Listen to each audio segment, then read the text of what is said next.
Good morning children. आज हम लोग पाठ 8 कविता अन्वेषण का है ना, इसमें वीडियो 2 में आगे की पंक्तियों को हम पढ़ेंगे। पिछले क्लासेस में इस कविता का वीडियो 1 हो गया है और आज हमारा वीडियो 2 है। तब ठीक है बच्चों, इसमें देखिए आगे की पंक्तियाँ। तू रूप है किरण में, सौंदर्य है सुमन में, तू प्राण है पवन में, विस्तार है गगन में, तू ज्ञान हिंदुओं में, ईमान मुसलमानों में, तू प्रेम क्रिश्चियन में, तू सत्य है सृजन में। मतलब यहाँ पर कवि कहता है ना, कि किरण में ईश्वर के रूप में आपका दर्शन होता है। तू रूप है किरण में, मतलब ईश्वर का रूप जो है किरण में उनका दर्शन होता है, और सुमन में ईश्वर के सौंदर्य का दर्शन किया जा सकता है। सुमन फूल में उनका दर्शन किया जा सकता है। पवन का प्राण भी ईश्वर है ना। तू प्राण है पवन में और विस्तार है गगन में, और पवन का प्राण भी क्या है? ईश्वर ही है, और संपूर्ण आकाश में ईश्वर ही व्याप्त हैं। संपूर्ण आकाश में जो है ईश्वर ही व्याप्त हैं। तो इसका कवि कहने का मतलब यह है कि प्रकृति के कण कण में है ना, हर एक वस्तु में ईश्वर का ही वास होता है। और अतः इसका मतलब कि प्रकृति के कण कण में ईश्वर के दर्शन होते हैं। ठीक है। और इसमें क्या है कि भगवान, इससे हम क्या समझते हैं कि भगवान हमें जो है हर चीज़ में, हर वस्तु में, हर जगह है भगवान ईश्वर जो है उनका वास होता है। और तू ज्ञान हिंदुओं में, आगे की पंक्तियाँ देखिए। तू ज्ञान हिंदुओं में, ईमान मुसलमानों में, तू प्रेम क्रिश्चियन में, तू सत्य है सृजन में।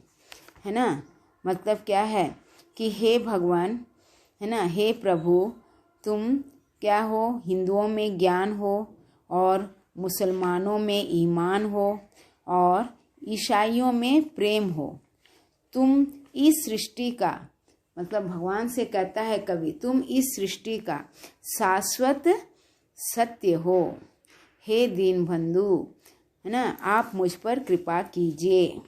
अब देखो, हे दीन बंधु, ऐसी प्रतिभा प्रदान कर तू, देखूं तुझे दृगों में, मन में तथा वयन में। मतलब कवि भगवान से प्रार्थना करते हैं कि मुझे ऐसी प्रतिभा दो, है ना, कि मैं तुम्हारा निवास, है ना, अपनी आँखों से मैं आपको देख सकूं, मन और हृदय और कर्म में भी आपका दर्शन कर सकूं।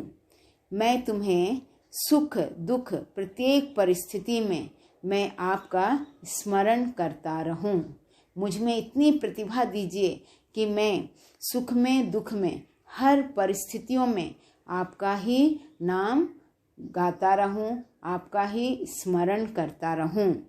मुझे दीन बंधुओं की, है ना, दुखियों की सेवा का मौका भी दीजिए, और हमें इतना साहस भर दीजिए कि इन सभी परिस्थितियों में मैं धैर्य और निडर से मैं खड़ा रहूं, और तुम मुझे, है ना, कष्ट सहने की भी शक्ति दीजिए।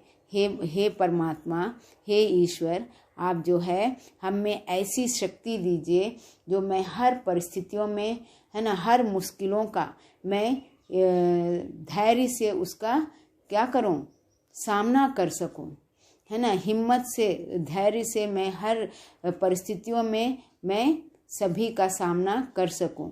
मुझे सुख और दुख, है ना, ये तो जीवन का नियम है, तो इसीलिए हमें अब दुख दीजिए, लेकिन ऐसा भी दुख देते हुए भी हमें इतना ताकत और इतना साहस और धैर्य हमें दीजिए कि हर दुख का मैं सामना कर सकूं। और हमारी इस तरह कवि कहते हैं। और आगे पंक्तियों में देखो, है ना, कठिनाइयों दुखों का इतिहास ही सुयस है, मुझे समर्थ कर तू, बस कष्ट के सहन में। दुखों में ना हार मानूं, सुख में तुझे ना भूलूं, ऐसा प्रभाव भर दे मुझे अधीर मन में। है ना। कवि कहते हैं कि आप दुख और विपत्तियों में संयम से रहने के लिए, है ना, आप हमें क्या है, दुख में और विपत्तियों में संयम से रहने के लिए वो भगवान से प्रार्थना करते हैं कि हे प्रभु, मुझे ऐसी प्रतिभा दीजिए कि मैं तुम्हें मन, कर्म और वचन में भी देख सकूं। हे ईश्वर, बिना कष्ट या संघर्ष के जीवन में जो है सफलता किसी को भी नहीं मिलती है ना। ये तो सबको मालूम है। कष्ट और संघर्ष से ही हम आगे बढ़ते हैं, और जो व्यक्ति उस संघर्ष से लड़ता है, उस संघर्ष से आगे बढ़ता है, वही व्यक्ति सफल पाता है। इतिहास भी साक्षी है कि सफलता उसे ही मिलती है, उस व्यक्ति को ही मिलती है जिसने जो कठिनाइयों और दुख को झेलता है। इसलिए कहते हैं कि हे ईश्वर, मैं ऐसा नहीं कहता कि मुझे दुख ना मिले, आप मुझे दुख दीजिए, परंतु इतना मुझे दुखों को झेलने की भी आप शक्ति दीजिए। हे दीनबंधु, आप मुझ में कष्ट सहने की क्षमता का विकास कीजिए। मैं दुख से कभी हार ना मानूं और सुख में कभी भी आपको ना भूलूं। आप मेरे मन में ऐसी शक्ति का संचार कीजिए। कवि कहता है कि आप हमें ऐसी शक्ति दीजिए हे भगवान कि मैं क्या है, हमेशा आपको याद करता रहूं, आपका स्मरण करता रहूं। इसलिए यहाँ पर कहता है कवि कि प्रकृति के कण कण में ईश्वर जो है ना, प्रकृति के कण कण में ईश्वर समाये हैं। वह अपनी सृष्टि से अटूट प्रेम करता है। वह प्रकृति के माध्यम से हमारा क्या करता है, पालन और पालन पोषण भी करता है। अतः हमें जो है, इसलिए हमें प्रकृति के कण कण का ध्यान रखना चाहिए। ईश्वर को जो है हम मंदिरों, मस्जिदों और गिरजाघर और गुरुद्वारा, ये सब में हम सोचते हैं कि भगवान वहीं पर है। नहीं, भगवान वहाँ नहीं है, वहाँ भी है। और क्या है, सर्वत्र जो है विद्यमान, मतलब हर जगह वे हैं। गरीबों में हैं, दीन दुखियों में हैं, है ना। भगवान जो है इस तरह हर जगह है। इसलिए ईश्वर को क्या हम कहते हैं, दीन बंधु भी कहा जाता है। अतः दीन दुखियों की सेवा जो करता है ना, वही ईश्वर के समान है। और भारत में इसी सेवा के लिए हमारा क्या है, दान धर्म की भी परंपरा है। कैसे हम गरीबों को सेवा करेंगे, गरीबों की सेवा हम किस तरह से कर सकते हैं? दान धर्म, अन्न दान करके, वस्त्र दान करके, नेत्र दान करके और रक्त दान करके, है ना। इस तरह जो है हम गरीबों की सहायता कर सकते हैं, है ना। और इसी कारण दीन दुखियों की सहायता भी करना हुआ, और दान करना तो पुण्य कार्य माना जाता है। यह पुण्य कार्य है, दान करना हमारे लिए बहुत बड़ा पुण्य काम है। तो इस तरह हम गरीबों की सहायता अपने उनके द्वारा, मतलब हम उनके इन सभी कर्मों के माध्यम से ही हम भगवान तक पहुंच सकते हैं। ठीक है। और यहाँ पर इसीलिए कवि कहते हैं कि हमें क्या है, सभी लोग क्या करते हैं, सोचते हैं ईश्वर निर्जन स्थलों पर हैं, है ना, जहाँ शांत वातावरण है, पहाड़ों पर है, पर्वतों पर है। लेकिन वे सोचते हैं, लेकिन ईश्वर जो है दीन दुखियों के द्वार पर ही वे बैठे रहते हैं, और वहाँ पर प्रतीक्षा करते हम सबका कि कोई आए व्यक्ति और इन गरीबों की सहायता करे, है ना। इस कारण अगर हम इस तरह करें, तब गरीबों की सहायता करेंगे, तब कभी ईश्वर के मिलने के अवसर का भी हम, ईश्वर से मिलने का जो है हम अवसर पा सकते हैं। इन कर्मों के द्वारा हमारे कर्म ही हमारे भगवान तक पहुंचने का सच्चा मार्ग है। यही हमारा सही रास्ता है। और हमें क्या है, धर्म के साथ लोगों की आस्था जुड़ी रहती है। धर्म के साथ क्या है, हमारा आस्था जुड़ी रहती है और धर्म हमें सत्य की ओर ले जाता है।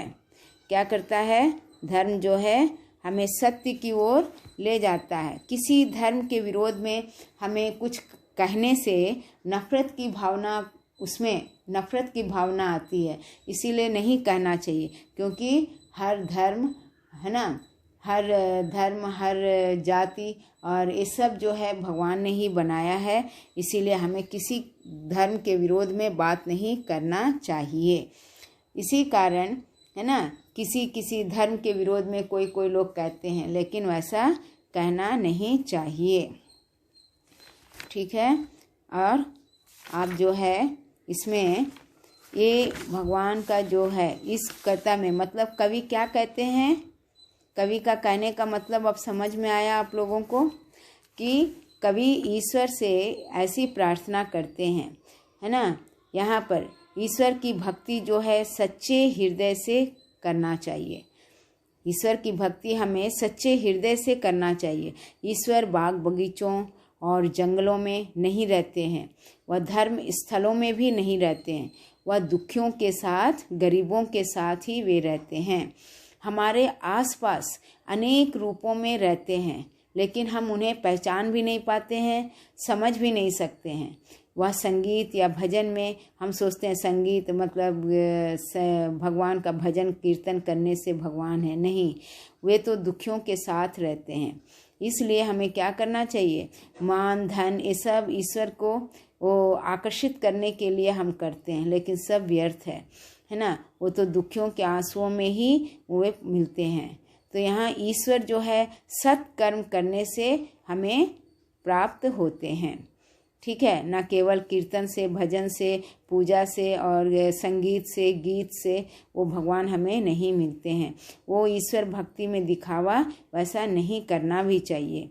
ईश्वर तो है प्रकृति के हर कण में है ना। हमें धर्म के नाम पर भी भेदभाव नहीं करना चाहिए। मनुष्य जो है ईश्वर पर सोचते हैं कि वो उन्हीं ने तो बनाया है। ये हिंदू, मुस्लिम, सिख, ईसाई हर जातियों को, हर समुदायों में बंट गए, लेकिन हमें क्या है, ईश्वर धर्म मानव जाति को जोड़ता है। ये जो हमारा अलग अलग धर्म है, लेकिन भगवान एक हैं। ये धर्म जो है हम मानव जाति को आपस में जोड़ता है, ये तोड़ता नहीं है। इसीलिए यही ईश्वर से हमसे अभिलाषा भी है ना। इस जो है मतलब हम में क्या होना चाहिए, आत्मविश्वास होना चाहिए, है ना। अपने अनुभवों का विश्लेषण करना चाहिए और हम में क्या, अभिमान, लालच, स्वार्थ, कपट, ये सब दुर्गुणों से हम दूर रहना चाहिए। ये सब गुण होते हुए हम भगवान की पूजा करें तो भगवान हमें नहीं मिलते हैं। पहले अपना मन को साफ रखना चाहिए, निस्वार्थ होना चाहिए, कपट और दुर्गुण ये सब व्यवहार नहीं रहना चाहिए। ठीक है।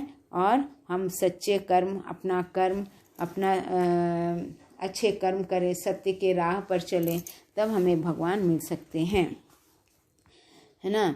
जब भी हम कोई गलत काम करते हैं तो हमारे मन हमें अच्छे और बुरे का संकेत अवश्य देता है, तो हमें संतोष रखना चाहिए। संतोष का सुख ही जो है सबसे बड़ा सुख है ना। हमें अच्छे बुरे की पहचान करने के लिए, है ना, हम अच्छे हैं या बुरे हैं इसके पहचान करने के लिए महापुरुषों के जीवन की घटनाओं तथा धर्म ग्रंथों से सीख लेना चाहिए। हम किस राह पर चल रहे हैं, हमारा धर्म क्या है और हम क्या कर रहे हैं, है ना। किसी को वैसा हमें सीखना है और किसी को कष्ट ना पहुंचाते हुए अपना विकास जो है करना भी है और सही रास्ते पर चलना भी है। यही जो है इसमें कहते हैं। और कवि कहते हैं कि ईश्वर कहीं और किसी जगह पर नहीं है, हमारे मन में, हमारे आँखों में, है ना, हमारे हृदय में और हमारे चारों तरफ ही दीन दुखियों में, गरीबों में ही ईश्वर मिलते हैं। तब बच्चों आज हमारा वीडियो 2 में ये अन्वेषण कविता कंप्लीट हो गया है। आप अच्छी तरह से पढ़िए। इसमें जो असाइनमेंट हम देंगे ये सब जो है आप अच्छी तरह से कीजिए, और करने के बाद आप इसको बाय हार्ट कीजिए, पढ़कर रखिए, और मेरा असाइनमेंट हम देने के बाद आप पढ़ते रहिए। हर लेसन, हर क्वेश्चन आंसर जितना हम दे रहे हैं सभी को अच्छी तरह पढ़िए, लिखिए और रहिए। इसके नेक्स्ट पोएम में हमारा अब नेक्स्ट असाइनमेंट मतलब रिवीजन 1 और 2 नहीं रहेगा, हम और नेक्स्ट क्लास में इस लेसन का टेस्ट लेंगे। आप अच्छी तरह पढ़कर रेडी रहिए। ओके बच्चों, ओके, धन्यवाद।